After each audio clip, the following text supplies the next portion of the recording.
Tamil Senior July 1988. Get ready. 10 seconds. 5 seconds. Start. ஆர்வமுடன் குழுமியிருக்கும் மின்னியல் அறிஞர்களே, தொழில் முனைவோர்களே, தமிழ்நாட்டின் தொழில்துறை வரலாற்றில் இன்றைய நாள் நாம் எல்லோரும் எண்ணி பெருமைப்பட கூடிய நாளாகும். இந்தியாவிலேயே இங்குதான் முதலாக மின் விளக்கு தயாரிக்கும் தொழிற்சாலை தொடங்க பெறுகிறது என்பதை மகிழ்ச்சியுடன் தெரிவித்து கொள்கிறேன். பல வெளிநாட்டு நிறுவனங்கள் இங்கே நேரடியாக முதலீடு செய்து தொழில் தொடங்குகின்றன என்பதை பார்க்கும்போது அவர்களை ஈர்ப்பதில் நாம் வெற்றி பெற்றுள்ளோம் என்று கருதுகிறேன். இதற்கு காரணம் நாம் அளிக்கின்ற சிறந்த அடிப்படை வசதிகள், திறமையான உழைக்கும் சக்தியுடன் கூடிய நிர்வாக அமைப்புகள், எல்லாவற்றிற்கும் மேலாக அவர்களுடைய தொழில் கொள்கைக்கு ஆதரவான சூழ்நிலை இங்கே நிலவுவது ஒரு நல்ல வாய்ப்பாகும். இன்றைக்கு இங்கே தொடங்க பெறும் தொழிற்சாலை சில 100 பேர்களுக்கு வேலை வாய்ப்பை கொடுக்கும் என்று குறிப்பிட்டார்கள். இந்த எண்ணிக்கை ஆயிரக்கணக்கில் பெருக வேண்டும். வெளிநாட்டிலிருந்து வருகின்றவர்களிடம் தொழில் துவங்குவதற்கேற்ற அமைதியான சூழ்நிலை தமிழ்நாட்டில் இருப்பதாக சொல்லி இருக்கிறேன். அதை ஏற்றுக்கொண்டு வெளி மாநிலங்களிலிருந்தும் தொழில் முனைவோர் இங்கே வர தொடங்கியிருக்கிறார்கள். அவர்களுக்கு நான் அளித்த வாக்குறுதிகள் ஏமாற்றம் அளிக்கா வண்ணம் காப்பாற்றப்பட வேண்டும். அந்த பொறுப்பு இந்த அரசுக்கு மட்டுமல்ல, தமிழ்நாட்டிலுள்ள தொழிற்சங்கவாதிகளுக்கும் பாட்டாளி பெருமக்களுக்கும் இருக்கிறது என்பதை நான் எடுத்துக்காட்ட கடமைப்பட்டிருக்கிறேன்.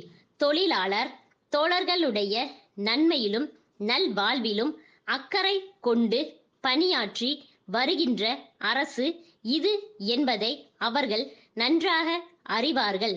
தொழில் வளர்ச்சியில் தொழிலாளர்களுக்கு எவ்வளவு அக்கறையும் ஆர்வமும் இருக்கிறதோ அதே அளவு முக்கியம் வாய்ந்தது தொழிற்சங்கவாதிகளின் பங்கு என்றால் அது மிகையாகாது. அவர்கள் தங்களுடைய தோழர்கள் வேலை வாய்ப்பும் வசதியும் பெறுவதற்கான சூழ்நிலைகளை அரசு உருவாக்கி தருகின்ற வேளையில் அதை நல்ல முறையில் பயன்படுத்தி கொண்டு தொழில்துறை முன்னேற வலிமை பெற முனைய வேண்டும். தமிழ்நாட்டை பொறுத்தவரை தொழில்துறையில் அமைதியும் நிர்வாக மேம்பாடும் தொழிலாளர்களின் ஆர்வத்தோடு கூடிய ஈடுபாடும் தான் நமக்கு பெரும் துணையாக இருக்கிறது. இதை வைத்துத்தான் வெளிநாட்டு தொழில் முனைவோரை நம்பிக்கையுடன் அழைக்கிறேன். அவர்களும் நம்மிடத்திலே உள்ள அபரிவிதமான மனித சக்தியை பயன்படுத்தி கொள்ளவும் சாதகமான சூழ்நிலையை புரிந்து கொண்டும் நமக்கு உதவ முன் வருகிறார்கள். இந்த நிலை வளர வேண்டும். அப்போதுதான் வேலையில்லா திண்டாட்டத்தை ஓரளவுக்காவது நாம் கட்டுப்படுத்தி இளைஞர்களின் எதிர்காலத்தை வெளிச்சமாக்க முடியும். பலர் வாழ்க்கையில் ஒளியேற்றும் வகையில் இன்றைக்கு இங்கே மின்விளக்கு உற்பத்தி தொழிற்சாலை துவங்கப்படுகிறது என்பதை மகிழ்ச்சியுடன் தெரிவித்துக் கொண்டு அரசு எடுக்கின்ற முயற்சிகளுக்கு அனைவரும் ஒத்துழைப்பு நல்க வேண்டுமென்று கேட்டு இங்கே வருகை புரிந்திருக்கும் வெளிநாட்டு தொழில் முனைவோர்களை வருக வருக வளம் தருக என்று வரவேற்று அமைகிறேன். தமிழ்நாடு இந்து அறநிலைத்துறை ஆணையாளருக்கு தஞ்சாவூர் ராஜராஜன் மேல்நிலைப்பள்ளி தலைமை ஆசிரியர் எழுதும் கடிதம். ஐயா, எங்களது மேல்நிலைப்பள்ளி கடந்த 20 ஆண்டுகளாக பெயர் பெற்று விளங்கி வருகிறது. பள்ளி மாணவர்களில் சாரணர் பிரிவு ஒவ்வொரு ஆண்டும் கோடை விடுமுறை நாட்களில் பொது சேவையில் ஈடுபட்டு வருகின்றனர்.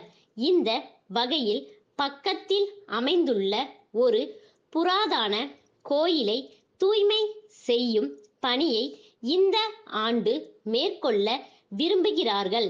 அதற்காக தஞ்சாவூரிலிருந்து 4 கல் தொலைவில் பூங்குளம் கிராமத்தில் உள்ள பழைய புராதனமான சோமசுந்தரர் ஆலயத்தை தேர்வு செய்திருக்கிறார்கள்.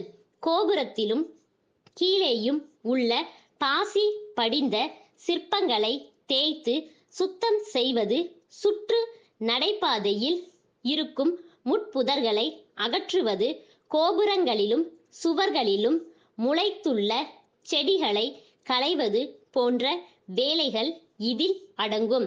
தஞ்சாவூரில் உள்ள தங்கள் துறை உதவி ஆணையரிடமும் இது குறித்து விண்ணப்பித்திருக்கிறோம். மாணவர்களுக்கு பொது தொண்டில் இருக்கும் ஆர்வத்தை வளர்க்கும் முறையில் தாங்கள் இதற்கான அனுமதி வழங்கி உதவ வேண்டுமென்று கேட்டுக் கொள்கிறேன். தங்களது விரைவான பதிலை எதிர்பார்க்கிறோம். தங்கள் நம்பிக்கையுள்ள ஸ்டாஃப்.